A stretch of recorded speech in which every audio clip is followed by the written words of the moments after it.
Teniendo en cuenta los videos anteriores en donde mostré una conceptualización completa sobre el deísmo y en donde abordé el tema del ateísmo desde la razón y algunas características de los diferentes ateos, es hora de hablar sobre el agnosticismo.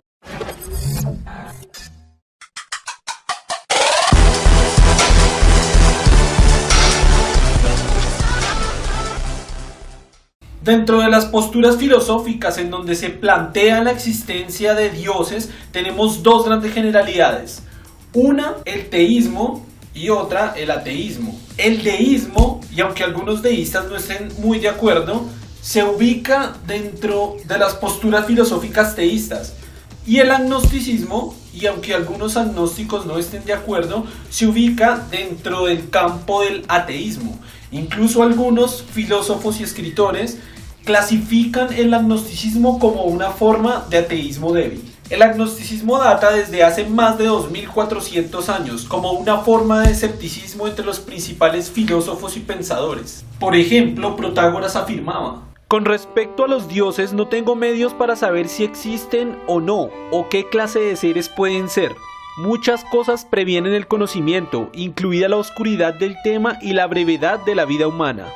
Protágoras afirmaba esto teniendo en cuenta que él vivía bajo una sociedad en la cual la mayoría de las personas creían en muchos dioses. Él se preguntó y pensó acerca de la coherencia y de la realidad de la existencia de todos estos dioses y determinó que no tenía suficiente información y o conocimiento para dar un veredicto final acerca del tema.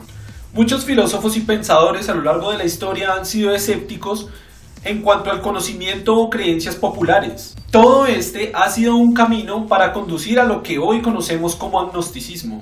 Sin embargo, el primero en acuñar el término como tal fue Huxley, quien en 1863 dijo: cuando alcancé la madurez intelectual y empecé a preguntarme a mí mismo sobre si era un ateo, un teísta o un panteísta, un materialista o un idealista, un cristiano o un librepensador, descubrí que cuanto más aprendía y reflexionaba, más alejada estaba la respuesta.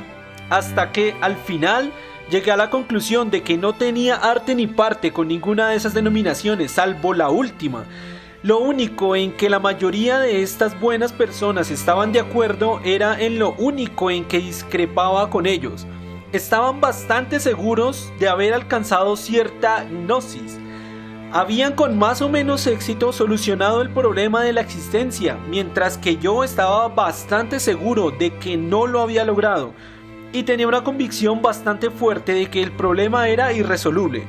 Y con Hume y Kant de mi lado, no podía creerme osado a albergar rápidamente esa opinión. Así que reflexioné e inventé lo que concebí un título apropiado para agnóstico. Vino a mi cabeza como provocativamente antiético del gnóstico, de la historia de la iglesia, quien declaraba saber mucho sobre las mismas cosas de las que yo era ignorante. Para la gran satisfacción de Huxley, el término fue aceptado. Es una de mis frases favoritas y es una de las frases más completas que podemos encontrar sobre el agnosticismo. Mientras muchas personas ya se sienten totalmente seguras y creen tener un veredicto final sobre la existencia de un dios o muchos dioses, Huxley dudó de todo lo que se había afirmado, de cada postura y de cada concepto y demostración que se había dado respecto al tema. Así que, como acabamos de ver, Huxley vio que él no tenía esa cantidad de conocimiento y de esa manera él no tenía esa gnosis para dar un veredicto final si existía uno o muchos dioses, por lo que directamente acuñó el término agnóstico. Una de las cosas que resulta más complicadas de entender para el agnosticismo es directamente su definición y su postura frente a un ente creador o a un dios. Y es que el agnóstico no afirma de ninguna manera que Dios existe, pero tampoco de ninguna manera puede afirmar que ese Dios sí existe, ya que no hay ninguna prueba que haya pasado por el método científico que haga veraz esa información. Entonces, de alguna manera, el agnóstico aplaza ese veredicto hasta que se obtenga o se reúna una información completa para poder dar un veredicto acerca de ese Dios. Es importante denotar que el agnosticismo es parte importante de la ciencia. Por ejemplo, el famoso bosón de Higgs fue propuesto en 1962 como una teoría, hasta que finalmente en el 2012, por medio del Gran Colisionador de Hadrones, se pudo obtener las pruebas y la evidencia necesaria para determinarlo como una teoría científica válida. Sin embargo, la ciencia se tuvo que mantener agnóstica hasta que no se reuniera toda la información para poder comprobar su veracidad o su falsedad. De igual manera, con el concepto de Dios, un agnóstico afirma que no hay manera cognoscible de afirmar si ese Dios existe o no existe, sino que aplaza ese veredicto hasta que se reúna la información completa para obtener una conclusión. Para que quede más claro el tema, voy a darles un ejemplo del cual escuché hace mucho tiempo en una conferencia filosófica. Si yo les digo a ustedes que tengo una ballena azul en esta habitación, ustedes deben tomar una posición atea respecto a esa afirmación, ya que es imposible, es ilógico, es irracional que yo tenga una ballena azul acá. Pero si yo les digo que tengo un gato en esta habitación, ustedes deben tomar una posición agnóstica frente a esa afirmación, hasta que no reúnan la información necesaria para determinar si sí hay un gato acá o no. Y en este caso no se debe tomar una posición religiosa, en la cual afirmarían que acá en mi habitación hay un gato sin que lo hayan visto o comprobado por sus propios medios. Por supuesto que han surgido varias críticas directamente al agnosticismo. Una de ellas viene de parte de los ateos, de quienes dicen que los agnósticos no son capaces de declararse ateos por las etiquetas sociales que tienen. Y en parte tienen razón. Por ejemplo, Neil deGrasse Tyson, quien es una de las personas a quien más admiro y un gran científico. Él dice que se declara agnóstico ya que, como expliqué en el video anterior, no le gustan las etiquetas y asociaciones estúpidas que se hacen en torno al ateísmo, y que nada tienen que ver con la postura propiamente dicha acerca de la existencia o no de uno o varios dioses. Y con respecto a esto voy a parafrasear la afirmación de Bertrand Russell, otra de las personas a quien más admiro.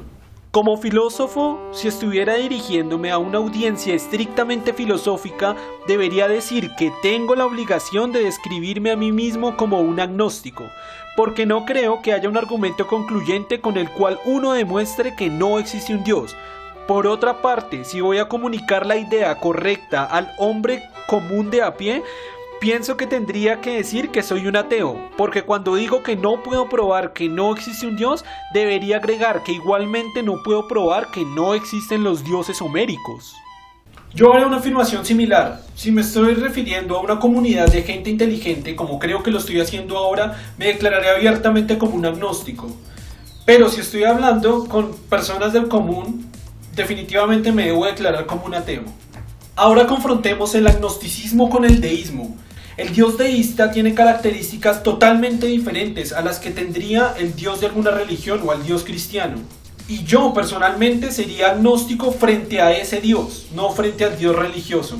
Teniendo en cuenta estos conceptos, quiero parafrasear de nuevo otra pequeña frase de Bertrand Russell cuando le preguntaron qué pensaba acerca de un dios deísta. Él dijo: esa clase de dios, pienso, no es una que se pueda realmente refutar, mientras que un creador omnipotente y benevolente, sí. Para concluir, debo decir que soy agnóstico frente a un dios deísta, pero definitivamente soy ateo frente a un dios religioso o que contenga características sin sentido. Y finalmente debo decir que todas estas son las razones por las que ahora me considero agnóstico y no deísta como antes. Y esto es todo por hoy. Si les gustó el video, recuerden que pueden darle un like. Si no les gustó el video, dejen sus comentarios de manera razonable. Recuerden que soy el creador y escritor de deista.wordpress.com y el creador y administrador de la fanpage Gente Inteligente. Pueden unirse a los dos sitios también si quieren. Sería interesante ver sus comentarios sobre qué postura filosófica los identifica más, si el ateísmo, el deísmo, el agnosticismo o incluso la postura religiosa es la que más los convence. No olviden suscribirse al canal para estar al tanto de todo el material que continúe sacando. Compártanlo en sus diferentes redes sociales para que más gente conozca diferentes concepciones filosóficas. Y nos veremos en el siguiente video. Un saludo.